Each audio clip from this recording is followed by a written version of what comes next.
Grabe, ang ganda po mga katropo. Papunta po ako sa isang magandang falls dito sa Ilocos Sur.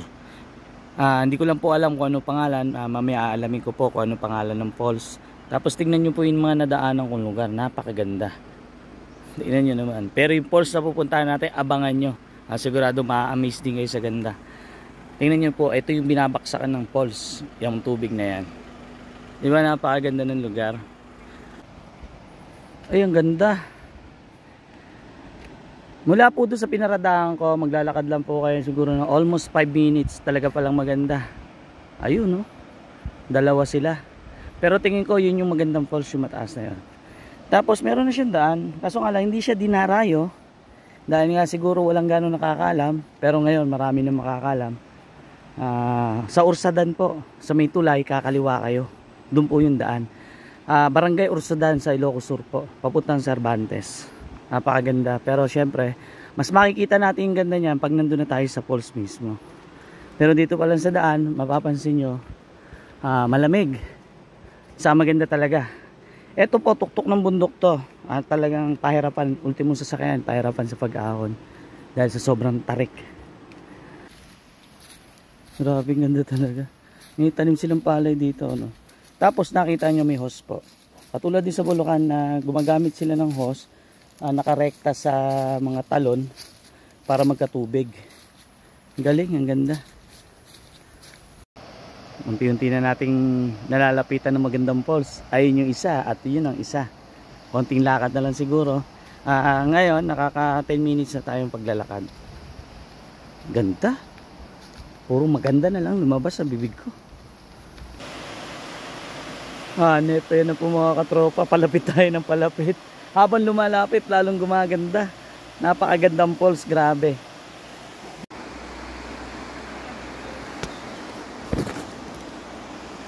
Ayun, no. Ang lit ng puno niya, may bunga, no. Tikim lang tayo konti kasi pangit naman pagkakinuha natin. Ang lit lang ng puno. Napakaganda ng falls, no. At meron tayong hawak ngayon na prutas. Yan, alam nyo to. Sarap. Nakakamiss yung lasa. Grabe, nandito na tayo mga katropa. Napakaganda. Grabe. Ay, sa totoo lang, ito na ang pinakamagandang falls na napuntahan ko. Although marami tayo napuntahan na magagandang falls, pero iba ang ganda na ito. Iba yung lakas ng tubig. Ang ganda. Nakaka-amaze talaga. Grabe, napakaganda. Siyempre lalapit pa tayo para mas makita nyo kung gaano talaga siya kaganda. Grabe, napakaganda, no? Parang ayokong palampasin na hindi ako maliligo kahit wala akong pamalit. Alam nyo yun? Grabe. Grabe ka, Ilocos Sur. Ang ganda mo. Tingnan nyo naman, ba't tingnan yung paligid? Grabe. Napakaganda. Sobrang ganda. Ay, grabe, oh. Ayun, oh, lapitan natin. Yung bato, kinonstruct nila. Ginawa nilang parang cottage. Grabe, ang ganda. Ang linaw ng tubig. Sana may matanaw tayong isda. Uy, grabe. Sobrang ganda naman ng falls na to. Hanip. Kung discover lang to, alam niyo po, kung ito napupuntahan ng maraming tao, baka mawala rin yung ganda. Ito kasi, may nakakapunta, pero iilan lang. Napakagandang napakagandang lugar na to. Tingnan nyo naman. Walang tao, no? Walang tao, napakaganda. Ako lang yung tao dito. Hanep, napakaganda. Napakahirap naman puntahan dahil sa taas ng lugar. Grabe. Kalain nyo nakapunta ako sa ganito kagandang falls. Para sa akin, eto na ang pinakamagandang falls na napuntahan ko. Grabe, napakaganda. Hindi ko natanong, wala ko nakitang tao na pwedeng pagtanungan kung ano pangalan ng falls niya. Grabe, oh. Anet. Tingnan nyo to, oh. Nakaka-amaze din yung cottage na bato na gawa lang ng tao. Bato siya, tapos ginawang cottage. Tapos makikita nyo, nandito sa napakagandang falls. Napakataas, napakataas.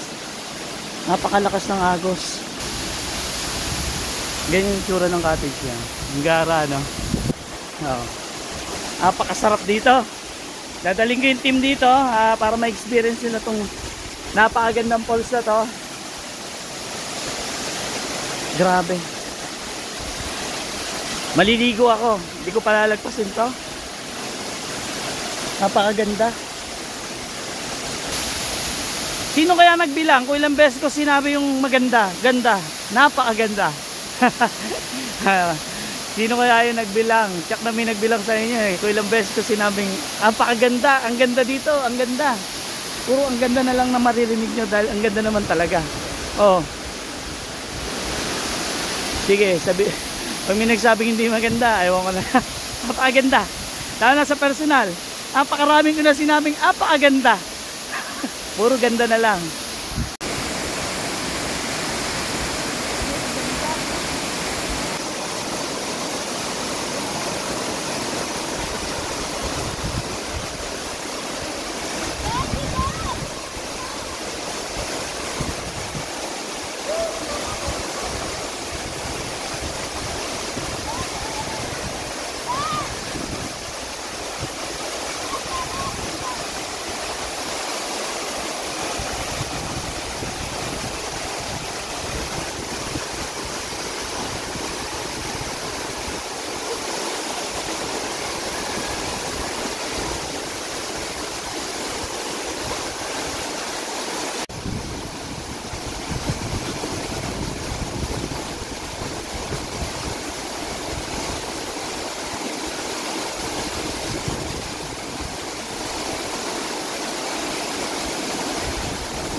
Grabe mga katopa yung experience. Pag dumaan ka dito, napakadulas. Dahil nga hindi ka na napupuntahan ng tao, malumot siya. Gagapang ka papunta dito sa napakagandang falls para mabaksahan ka ng napakalakas na tubig. And then pagbaba mo, ganun din, madulas. Pero iba experience. Saglit lang. Punta at balik, napagod ako dahil nga kailangan mo ng konting kapit para hindi ka madulas. Napakaganda ng lugar, nakakamiss. Ayun po mga katropa, maraming salamat po sa inyong lahat at pinasyal ko lang kayo para marating nyo rin po yung mga lugar na napupuntahan ko. Ayun po, thank you po ulit at salamat sa suporta sa Soto TV 10 at syempre sa mga Team Soto. Thank you po, God bless.